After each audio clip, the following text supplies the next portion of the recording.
Mulher com 47 anos, com dor e atitude em flexão do polegar. E aqui você tem as imagens do ultrassom dessa paciente, com manobras dinâmicas bem na face palmar do polegar, onde você já enxerga aí o tendão flexor.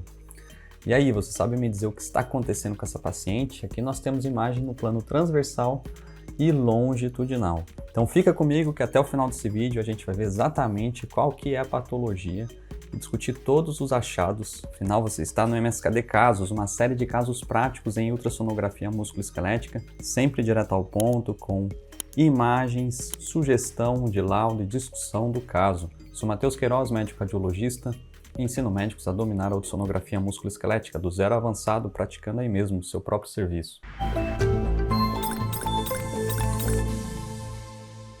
Então aqui um plano transversal na face palmar do polegar, fazendo um rastreio. Então nós vemos até o tendão aqui nessa topografia, com um pouquinho de líquido circunjacente, bem aqui nessa região, um pouco de líquidos circundando o tendão. Agora já no plano longitudinal, que chama a atenção aqui estamos na topografia da polia metacarpofalângica, da polia 1, e embaixo os tendões flexores. Então essa paciente ela não conseguia fazer a extensão completa do polegar, ela tinha uma atitude em flexão e não conseguia fazer essa extensão. Nas manobras dinâmicas, tentando realizar essa extensão passiva, então nessa tentativa de extensão passiva, nós percebemos aqui que essa polia não deixa o tendão passar, ele para bem aqui nessa topografia, ele não passa. Então sempre lembrar de realizar as manobras dinâmicas do ultrassom no plano transversal. Olha só o que está acontecendo aqui. Então a gente tem aqui a polia e no plano longitudinal, bem nessa topografia, a polia também. E o estudo comparativo no ultrassom é sempre o que acaba te salvando, principalmente quando o estudo é ultrassom de mão. Você precisa sempre realizar um estudo comparativo. Então olha só, a paciente tinha uma queixa aqui do lado esquerdo. E eu recomendo sempre começar pelo normal. Quando você começa pelo normal, você já reconhece a anatomia, olhando aqui os tendões, o tendão flexor longo do polegar e a polia aqui em volta. E quando você compara, não te deixa a dúvida do que está alterado. E agora eu quero saber qual que é a sua hipótese diagnóstica. Então aqui nós temos um dedo em gatilho bloqueado. Como é que é a sugestão de laudo deste caso? Então a gente tem uma atitude de flexão do polegar e ao exame ultrassonográfico observa-se espessamento da polia A1 metacarpofalângica e tinha uma discreta tenossinovite. Quando a gente acompanhava proximal e distal, havia uma pequena quantidade de líquido circundando o tendão. Pode ver que é circunferencial, diferente da polia espessada, onde ela tem uma inserção e forma um arco em volta do tendão. E o tendão ele fica com essa morfologia mais arredondada, onde tem uma redução do espaço do túnel osteofibroso. E tinha uma discreta tendinopatia focal, justamente aqui onde abaulava aqui o tendão, do tendão flexor longo do polegar. Lembrar que o polegar ele só tem um flexor aqui, diferente dos outros dedos que tem dois flexores. E havia ainda um bloqueio ao nível da polia 1 durante as manobras de flexão. Então essa polia 1 estava bloqueando a passagem do tendão flexor, então ela não conseguia esticar completamente o dedo. Então o dedo em gatilho é um bloqueio da extensão do dedo partindo de uma flexão. Normalmente o paciente flexiona, na hora que ele vai levantar, um dedo fica bloqueado. Incidência de 2,6% em indivíduos saudáveis, 10% em diabéticos, acometendo mais mulheres que homens, principalmente na quinta e sexta décadas de vida, com maior frequência acometendo os dedos médio, anelar e polegar. É idiopático na maioria dos casos, sendo considerado ali aquele microtrauma repetitivo como principal fator de risco, mas é evidente uma associação com doenças metabólicas, principalmente a diabetes, e com doenças reumáticas também. Outras causas secundárias. Causas secundárias seriam qualquer fator que vai impactar nesse túnel osteofibroso, osso de falange e fibroso das polias flexoras. Então, se você tem uma alteração cicatricial na região, como a fibrose, você pode restringir o movimento, uma exostose óssea, uma proeminência óssea na topografia, ou um cisto peritendíneo. Então, todo fator ali que vai reduzir o continente ou aumentar o conteúdo pode gerar o dedo em gatilho. O achado mais típico é o espessamento da polia 1. Então, a polia ela se espessa aqui nessa região e determina o estreitamento desse túnel, esse túnel que fica entre o osso e a polia. E essa fricção leva a impacto, tenossinovite e edema, alteração edematosa do tendão. Esse abaulamento que a gente conseguiu observar no nosso exame também é chamado de nódulo de Nota, mas não é um nódulo verdadeiro, é um espessamento focal do tendão flexor ali naquela topografia. Então vamos recapitular um pouquinho da anatomia dos tendões flexores e das polias. Então nós temos as placas volares, parte da cápsula articular ali imediatamente em contato com o osso, tendão flexor profundo, lembrando que essa anatomia é para os 4 dedos, que temos 2 tendões flexores, tendão flexor superficial, uma bainha sinovial e as polias anulares. Nós temos 5 polias anulares, as ímpares, elas ficam bem na região das articulações 1, 3 e 5, e as pares ao nível das falanges 2 e 4, então 5 polias anulares, e temos também polias cruciformes entre elas. E nada melhor que uma imagem cadavérica para a gente entender esse sistema de polia, observando o deslizamento do tendão nesse túnel osteofibroso. Então observem com atenção essa flexão e essa extensão. Vou mostrar exatamente aqui, ó, topografia da polia A1. Então bem nessa região a gente tem a polia 1, tem um espaço e depois a polia 2.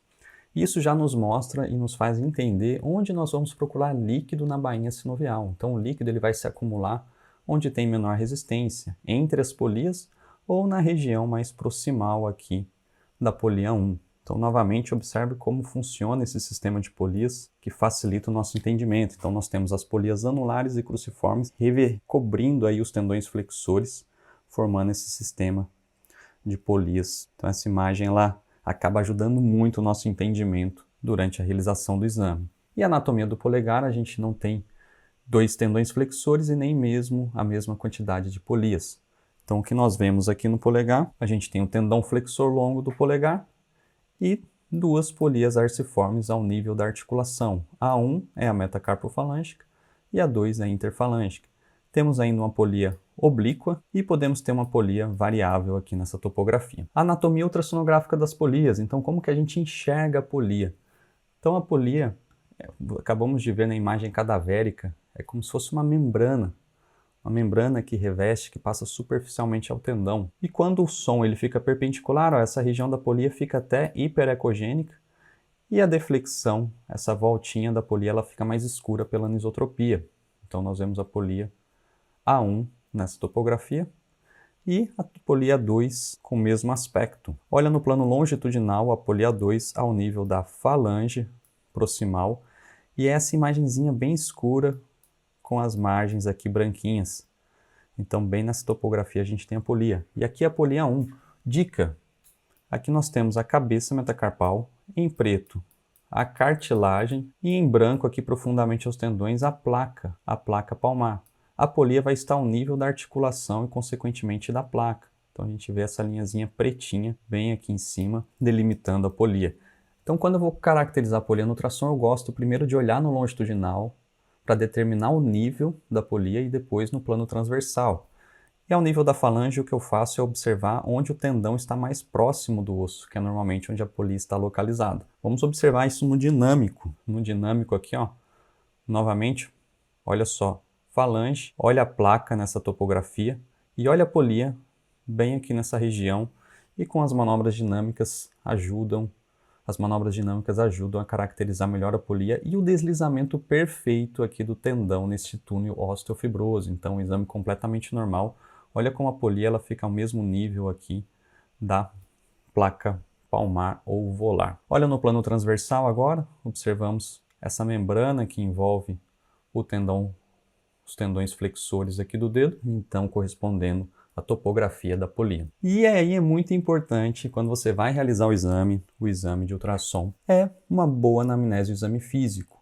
E com simples movimento, pedindo para o seu paciente fechar e abrir a mão, você já consegue muita informação em relação ao dedo em gatilho. Então o Green fez uma classificação do gatilho em 4 níveis, né? O pré-gatilho, paciente apresenta dor e edema na região da polia sem nenhum bloqueio da movimentação.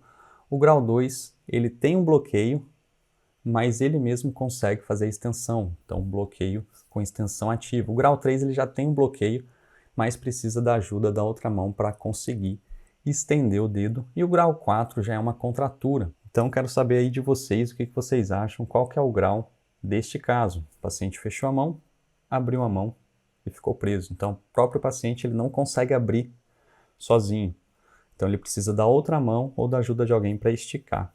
Então, aqui a gente já tem um bloqueio. Grau 3, né? Precisa de uma ajuda passiva. Nesse caso, já vou esperar, com certeza, um espessamento da polia bem caracterizado ali na ultrassonografia. E a gente pode observar esse ressalto tendíneo no exame de ultrassom. Observem o ressalto do tendão durante as manobras dinâmicas. Vou pegar um ponteiro para sinalizar exatamente o nível da polia aqui, o nível. E aí, quando a gente faz a extensão, olha o ressalto. Então, isso é importante a gente descrever durante o exame. E agora, o nosso caso, o que acontecia? O nosso caso já era um grau 4, já era um gatilho já bloqueado. A gente tentava realizar até a extensão passiva e a polia aqui bem espessa não deixava o tendão passar. Então, bloqueava completamente. O ultrassom ele é um método de escolha, porque é um estudo dinâmico e permite a comparação que você sempre deve realizar, que vai te ajudar muito nos exames. E quais são as características ultrassonográficas do dedo em gatilho, né? O que a gente pode observar? Característica principal, o espessamento da polia. Pode ser um espessamento global ou nodular. Então, às vezes, uma parte da polia está mais espessada. Então, a gente observa aqui, ó, o comparativo, a polia A1 normal. Então, imagem do nosso caso, e olha como está bem espessa essa polia aqui no polegar esquerdo. Podemos encontrar tenossinovite, essa referência aqui até de um artigo de revisão do Bianchi. Então, essa referência aqui colocou 55% dos casos, associação com tenossinovite, então nem sempre tem tenossinovite. Nosso caso, quando a gente procura um pouco mais distal, e é importante, quando eu não sabia a técnica correta, onde procurar tenossinovite, eu nem encontrava muito. Depois que eu aprendi a técnica correta, eu consegui caracterizar mais líquido o espessamento da bainha, mas é preciso procurar no lugar certo e é o que eu vou te mostrar no próximo slide. Então, um pouquinho de líquido aqui em volta. Pode ter tendinopatia também, hiperemia da polia com Doppler positivo e, nos casos mais crônicos, uma degeneração cística. Muito infrequente e raro, mas pode acontecer também o espessamento da polia 2, começando ali pela porção proximal. Então, sempre é bom avaliar a polia 1 e a polia 2. E onde procurar tenossinovite? Então, a gente tem que entender aquele sistema de polias e lembrar que o líquido ele vai para o local de menor resistência. Então, o que acontece quando você enche essa bainha sinovial em azul de líquido? Vai acontecer isso daqui. Então, é muito comum um colega, às vezes, confundir com vários cistos. Nossa, tem um cisto aqui, mas é quando, na verdade, esse líquido ele vai preenchendo os locais de menor resistência. E na região da polia, espessado, ó, você vê um arco nessa topografia, não circunda em 360 graus o tendão.